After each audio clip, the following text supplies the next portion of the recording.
Since adoption to the military in 1994, the M4 has been the most versatile weapon the military has.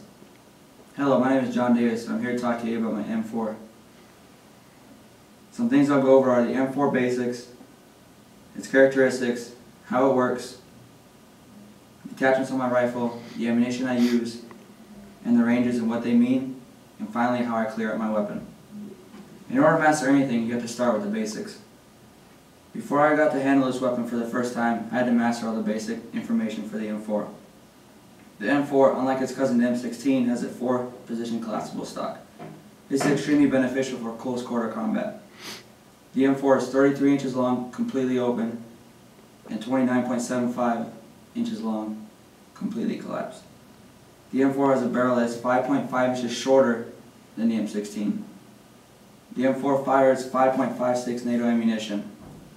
The projectile that comes out of its barrel moves at 2,970 feet per second. It weighs about 6.36 pounds unloaded without a sling or any attachments. After understanding the basics, it's time to understand its characteristics. To understand how the weapon functions, you need to know how to properly utilize it. You need to understand the weapon characteristics. The M4 carbine is lightweight, causing less fatigue. Air-cooled, meaning air is used to cool the weapon system. Gas-operated means gas that's created from the gunfire going off pushes the bolt back and recycles the weapon. Then for a shoulder fired, obviously meaning is meant to be fired from the shoulder. It's magazine fed as opposed to belt fed, as some of our weapons are, meaning it uses the magazine in order to feed the M1 to it. To truly understand how a weapon works, it's important to know the cycle operations. The cycle operations is the order in which the weapon functions. The cycle operation for the M4 is feeding, chambering, locking, firing, unlocking, extracting, ejecting, and cocking.